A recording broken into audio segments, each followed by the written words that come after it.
Dr. Samia Suluhu Hassan kwa kuendelea kuleta miradi mingi kwenye halmashauri yetu ya wilaya ya Urambo. Kwa Urambo kwa miaka yake yote minne aliyokaa madarakani ameleta shilingi zaidi ya bilioni 42 kwenye wilaya ya Urambo. Wakulima miaka mitano iliyopita tulikuwa tuna wakulima 200 kwenda 300, lakini sasa tuna wakulima 600. Yote hiyo ni kwa sababu wananchi wanahamasika kushiriki kwenye kilimo kwa sababu ya bei za tumbaku zimekuwa nzuri, lakini uhakika wa pembejeo. Kwa hiyo tunashukuru sana serikali.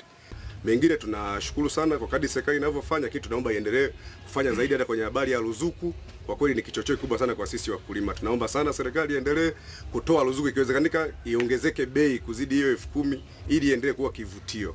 Lakini ukienda tena kuna miradi mikubwa. Kwa mfano kuna mradi mkubwa wa kituo cha kupooza umeme hapa Urambo. Na Urambo ilikuwa na shida kubwa ya umeme. Sasa hivi umeme umepungua kukatika. Ukikatika ni changamoto za kawaida. Kile kituo tayari kimeshaanza kusupply umeme wake. Kipo kata ya Vumilia, kijiji cha Uhuru. Wananchi mnajua hicho kituo? Mnakijua eh? Nashukuru sana. Kumbe habari zimewafikia kupitia wajumbe wenu mbalimbali wa halmashauri. Lakini pia tuna bwawa la maji liko hapa jirani kwenu. Bwawa limegharimu zaidi ya bilioni 5. Liko hapo kijiji cha Kalemela A, kata ya Muungano. Lile bwawa litatusaidia sana kusupply maji na kupunguza kero ya maji pale Urambo mjini na kata zinazozunguka pale.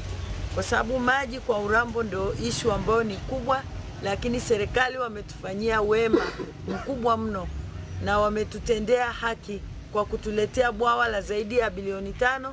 Tuna mradi mkubwa sana wa maji wa Ziwa Victoria. Mheshimiwa Rais alishauleta Tabora, lakini umeingia hapa Urambo. Ule mradi unagharimu zaidi ya bilioni 121 na unagawa maji yake katika wilaya ya Sikonge, lakini pia utagawa maji katika wilaya ya Kaliua, lakini kitovu kimeletwa kwetu Urambo. Maana kila kata ina miradi yake mingi mno. Kata mbalimbali nimewaambia. Katika kata yenu hii ya Uyogo, tuna shule kubwa imejengwa hapo Igunguri. Shule ya milioni 604 imejengwa Igunguri. Kwa hiyo ni mojawapo tu, nimesema mengine yatamalizia. Lakini ukienda kata ya Nsenda tumeletewa shule ya milioni 604, lakini tumeletewa milioni 685 kwa ajili ya ujenzi wa kituo cha afya pale Nsenda. Lakini pia tumeletewa fedha mwaka huu wa fedha kwa ajili ya kujenga kituo kingine cha afya hapo kata ya Ugala. Kwa hiyo hizo fedha zimeshaingia ujenzi na umeshaanza. Lakini kwa Urambo tu tumeletewa vituo vya afya sasa 7. Mnaonaje? Vituo vya afya 7. Lakini pia tunaye mheshimiwa mbunge ambaye ni machachari sana. Si mnajua? Wenyewe si mnashukuru kwamba yule mama toka ameingia madarakani ametusaidia, vitu vingi vimekuja. Ni kwa sababu ya uzoefu wake. Mama yetu Mama Margaret Sita, kwa sababu ya uzoefu wake ameleta miradi mingi sana. Sio kila halmashauri imeweza kupata vituo vyote hivyo, lakini tuna shule za sekondari. Kwa mwaka huu tu wa fedha 2024-25 tumeletewa shule 4 mpya. Shule 2 za sekondari, 2 za msingi, na tumeshamaliza kuzijenga. Kuna shule ya msingi hapo kata ya Kiungi imejengwa pale, shule ya msingi Kiungi.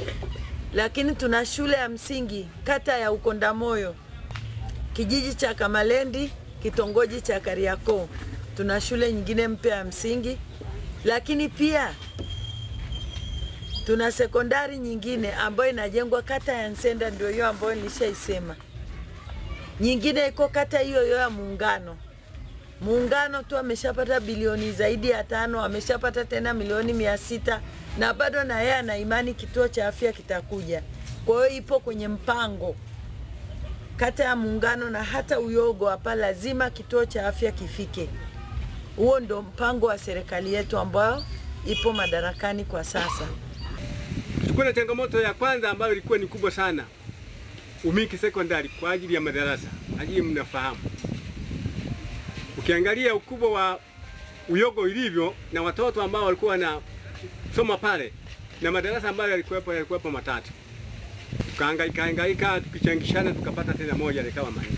Lakini kwa baada ya kupeleka zile hoja kwamba tuna mapungufu makubwa juu ya madarasa, tulipata madarasa ya kwanza tulipewa madarasa 4 yenye milioni 80, lakini pia tukaletewa madarasa 9 jumla ya 13 kwenye milioni 260. Ndugu zangu wananchi, haya ni mema mengi ambayo serikali imeyafanya, lakini tumejenga vyoo vingi kwenye shule za sekondari, lakini tumejenga na nyumba za walimu zile za 2-in-1 hata hapa Uyogo tumejenga, lakini pia tumejenga na wodi ya wazazi kwenye zahanati yenu ya Uyogo. Diwani atakuja kuisemea mwenyewe. Lakini hizo nyumba za walimu tumejenga hata Igunguri zipo, lakini pia tumemalizia ile zahanati ya Milambo, ilianza kwa nguvu za wananchi, sisi tumepeleka fedha za mapato yetu ya ndani. Kwa hiyo serikali imeleta fedha nyingi kupitia mapato ya ndani ya halmashauri, lakini kupitia kwa serikali ambazo zimeletwa pia na Mheshimiwa Rais. Kwa hiyo sisi hapa watumishi wa halmashauri, kazi yetu ni kuhakikisha tunawaletea maendeleo wananchi kwenye vijiji vyao na kwenye kata zao. Ndio maana tuko hapa leo kuhakikisha tumewaambia mambo makubwa yaliyofanywa na serikali. Tuna kazi kubwa ya kusikiliza tena kero zingine za wananchi ili tuweze kwenda kukaa na kuzichakata na kuweza kuzifanyia kazi. Nishukuru kwa ujio wenu, lakini kwa kutaka kero zetu. Lakini hapo nyuma ulianza kunishinda pale tunampa rais. Hilo neno sio la kusema, sisi tumeshampa. Kwanza siseme lolote, mambo aliyofanya ambayo yamepitiwa hapa ambayo tumeyapokea ni mazuri na mikuu kutoka serikali kuu mpaka kwetu. Kwa kweli sisi wananchi wa Tanzania au wa Uyogo tumezipokea salamu zake, tumepokea mafungu yake, kwa kweli yuko vizuri zaidi. Kula zote kwake. Tulikuwa na umaliziaji wa zahanati 11. Sasa hivi zimebaki zahanati kama 5 ziko hatua ya mwisho wa umaliziaji ili tuweze kwenda kuzindua, tuanze tena zingine mpya ambazo wananchi ndo wanaanza saizi kwa nguvu zao. Tanzania ya sasa tuko mbali, tuko vizuri.